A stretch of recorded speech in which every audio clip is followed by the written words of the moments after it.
আওয়াজ উঠা বাংলাদেশ, আওয়াজ উঠা বাংলাদেশ, রাস্তায় এত রক্ত কাকো। আওয়াজ উঠা বাংলাদেশ, আওয়াজ উঠা বাংলাদেশ, আওয়াজ উঠা বাংলাদেশ, রাস্তায় গুলি করলো কেডা। আওয়াজ উঠা বাংলাদেশ। হ্যালো জানাবেন, আসসালামু আলাইকুম। আমি স্বাধীন আছি আপনাদের সাথে আমার আওয়াজ উঠা বাংলাদেশ চ্যানেলের পক্ষ থেকে। আমরা আজকে কথা বলবো আজকের দিনে ঘটে যাওয়া বাংলাদেশে কিছু সংবাদ নিয়ে। আমরা সকাল থেকেই দেখছিলাম সামাজিক যোগাযোগ মাধ্যমে প্যালেস্তাইনের পক্ষে বাংলাদেশের বিভিন্ন জায়গায় বড় বড় আন্দোলন মিছিল।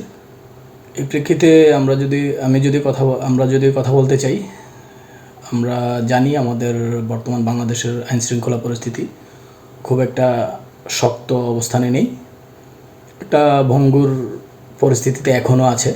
আমরা জানি, আমরা আরও জানি বর্তমান বাংলাদেশ সরকার তার সর্বোচ্চ চেষ্টা চালিয়ে যাচ্ছে দেশের পরিস্থিতি নিয়ন্ত্রণে নেওয়ার। তারা পেরে উঠছে না, আমরা তো পর্যাপ্ত সহযোগিতা পাচ্ছে না, আমরা সাধারণ জনগণ পর্যাপ্ত সহযোগিতা করতে পারছি না।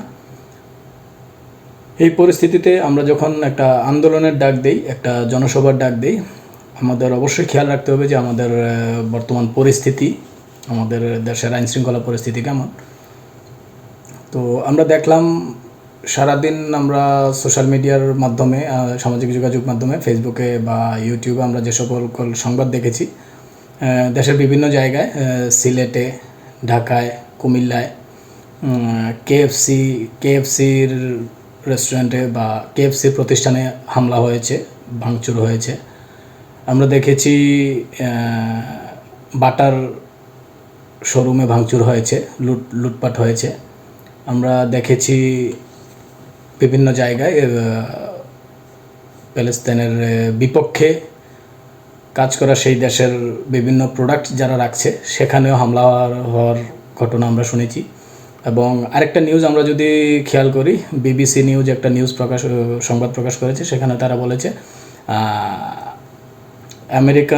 আমেরিকান যে সকল নাগরিকরা বাংলাদেশে অবস্থান করছেন তাদেরকে সর্বোচ্চ নিরাপদে থাকার আহ্বান জানিয়েছেন। এটা আমাদের দেশের বর্তমান পরিস্থিতির জন্য একটা নেগেটিভ নিউজ হিসেবে আমরা দেখতে পারি।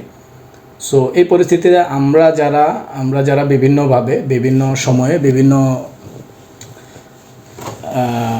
দাবি দাবা নিয়ে আমরা যারা আন্দোলন করছি, মিছিল করছি, মিটিং করছি, আমাদের অ্যাকচুয়ালি একটা জিনিস ভাবা উচিত, একটা জিনিস মাথায় রাখা উচিত যে আমরা যেটা করছি আদৌ সেটা ঠিক করছি কিনা, এতে করে আমার নিজ দেশের কোনো ক্ষতি হচ্ছে কিনা।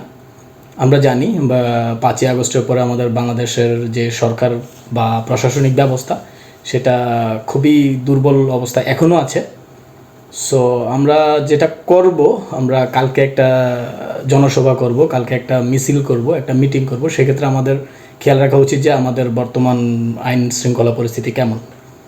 সো সেটা যদি বিবেচনা করি, এই মিছিল মিটিং এগুলা আমরা পরিহার করা উচিত। আর আজকে যারা আন্দোলনে অংশগ্রহণ করেছি মাঠ পর্যায়ে, যারা রাস্তায় থেকেছি, আমি জানি না আমাদের মধ্যে কয়জন 5 ওয়াক্ত নামাজ আদায় করেছে, আমরা কয়জন তাদের জন্য দোয়া করেছি 5 ওয়াক্ত নামাজে মোনাজাতে দোয়া করেছি। আমি কোনো বড় আলেম কিংবা ইসলামিক জ্ঞান সম্পন্ন ব্যক্তি না, তবে আমি যতটুকু জানি একজন মুমিনের সবচেয়ে বড় হাতিয়ার হলো আল্লাহর কাছে দোয়া। সো আমরা কয়জন দোয়া করেছি, আমরা রাস্তায় গেছি, রাস্তায় মিছিল করেছি, আওয়াজ তুলেছি, প্যালেস্টাইনকে বাঁচাও, প্যালেস্টাইনের জন্য এই করো ওই করো। আমরা কয়জন 5 ওয়াক্ত নামাজ পড়েছি, আমরা কয়জন আল্লাহর কাছে দোয়া করেছি যে হে আল্লাহ, আমাদের ফিলিস্তিনি ভাইদেরকে রক্ষা করো, তুমি তোমার কুদরতি হাতে তাদেরকে রক্ষা করো। কয়জন করতে পেরেছি, কয়জন করেছি? আর বর্তমান পরিস্থিতিতে বিশ্ব পরিমণ্ডলে আমরা যদি বিবেচনা করি, হ্যাঁ, আমরা বয়কটের ডাক দিতে পারি যদি ভালোভাবে কাজে লাগাতে পারি। আমরা বয়কটের ডাকটা আমরা মিছিল মিটিং দিয়ে, আমার ব্যক্তিগত অভিমত, হয়তো ভুলভ্রান্তি বেয়াদবি হলে ক্ষমা করবেন। এখানে বড় ছোট যারাই দেখছেন ভিডিওটা, যদি আমি কোথাও ভুল বলে থাকি, কোথাও ভুল কিছু হয়ে থাকে ক্ষমা করবেন, ক্ষমার দৃষ্টিতে দেখবেন। আমরা এটা করতে পারি, আমরা দেশের বিভিন্ন প্রান্তে, গ্রাম থেকে শহর, প্রত্যেকটা প্রান্তে, প্রত্যেকটা জায়গায় আমরা যে সামাজিক সংগঠন আছে, আমাদের বিভিন্ন স্কুল কলেজের যে সকল স্টুডেন্টরা সামনে থেকে নেতৃত্ব দিয়ে আমরা মিছিল আন্দোলন পরিচালনা করি। আমরা নিজেদের উদ্যোগে ওই সকল পণ্যের একটা লিস্ট বানিয়ে লিফলেট আকারে আমরা বিতরণ করতে পারি। আমরা রাস্তায় নেমে দেশের আইনশৃঙ্খলাকে হুমকির মুখে না ফেলে আমরা নিজ উদ্যোগে প্রত্যেকটা এলাকা ভিত্তিক, প্রত্যেকটা গ্রামে, প্রত্যেকটা শহরে, প্রত্যেকটা ব্যবসা প্রতিষ্ঠানে গিয়ে আমরা সেই প্রতিষ্ঠানের মালিক পক্ষকে বোঝাতে পারি যে ভাই এই পণ্যটা রাখবেন না, এই পণ্যটা বয়কট করুন, এই পণ্যটা অল্টারনেটিভ, এই পণ্যটার বিপরীতে বা এই পণ্যটার সামঞ্জস্যপূর্ণ আমার অন্য কোন পণ্য আছে আমরা ওইটা রাখি, ওইটা ব্যবহার করি। সাধারণ জনগণের মধ্যে আমরা সচেতনতা সৃষ্টি করতে পারি যে কিভাবে এই পণ্যটা, যেমন আমরা বিভিন্ন পানীয় তার অল্টারনেটিভ অবশ্যই আছে, আমরা সেই অল্টারনেটিভ নিয়ে ক্যাম্পেইন চালাতে পারি দেশের বিভিন্ন প্রান্তে, বিভিন্ন বাজারে, বিভিন্ন ছোট বড় সকল ব্যবসা প্রতিষ্ঠানে আমরা ক্যাম্পেইন চালাতে পারি। আমরা এই পণ্যটা রাখবো না, এই পণ্যটা বেচবো না, বিক্রি করবো না। আর যারা ক্রেতা তাদেরকে আমরা বোঝাতে পারি যে আমরা এই পণ্যটা কিনবো না, তুমি পণ্যটা রাখছো, এই পণ্যটা আমরা ব্যবহার করব না। আর ব্যবসায়িক ভাইদের প্রতি আমার একটা অনুরোধ থাকবে, আমরা বিভিন্ন ভিডিওতে দেখি অনেকে কোমল পানীয় দোকান থেকে এনে রাস্তায় ঢেলে দিচ্ছি, এতে কি তাদের ক্ষতি হচ্ছে? তাদের ক্ষতি হচ্ছে না। আমি পণ্যটা ক্রয় করেছি, অলরেডি আমি কোন পণ্যটা মূল্য পরিশোধ করেছি, তার মানে অর্থটা আমার, আমি রাস্তায় ঢেলে দিচ্ছি, এতে করে মানে ক্ষতির সম্মুখীন কে হচ্ছে? আমি হচ্ছি। সো আমরা এটা না করে আমাদের যে পণ্যটা স্টকে আছে যদি সম্ভব হয় আমরা সেটা রিটার্ন করি যে আমার এই পণ্যটা বিক্রি হচ্ছে না। কোম্পানি যে সকল জায়গায় পাইকারি পণ্য দেয় বা খুচরা পণ্য দেয় তারা অবশ্যই রিটার্ন পলিসি আছে যে আমরা এই পণ্যটা বিক্রি হচ্ছে না, আমি পণ্যটা রিটার্ন করবো। That's it. আমরা সচেতনতা তৈরি করতে পারি। আবার ফেসবুকে আমরা কিছু পোস্ট দেখলাম যে এখানে বলা হয়েছে ওই জায়গায় বাটার একটা শোরুম আছে বা একটা উৎপাদন কারখানা আছে, ওই জায়গায় কোকের একটা কারখানা আছে, ওই জায়গায় পানীয়র একটা কারখানা আছে, বাকিটা আপনাদের ইচ্ছা। ভাই, আমরা যদি মাঠ পর্যায়ে পণ্যটাকে বয়কট করতে পারি, সাধারণ জনতাকে যদি বোঝাতে পারি আমরা এই পণ্যটা কিনবো না, আমরা এই পণ্যটা ব্যবহার করব না, পণ্যটার ব্যবহার কমে গেলে, বন্ধ হয়ে গেলে কোম্পানি এমনি বন্ধ হয়ে যাবে। আর কোম্পানি যারা কোম্পানিটা পরিচালনা করছে, পরিচালনাটা মেজরিটি বাংলাদেশি, আমার দেশের মানুষ, ওইখানে লেবার যারা কাজ করছে তারা আমার দেশের মানুষ, আমার জনতা। তো আমি আমার জনতাকে বিপদে ফেলে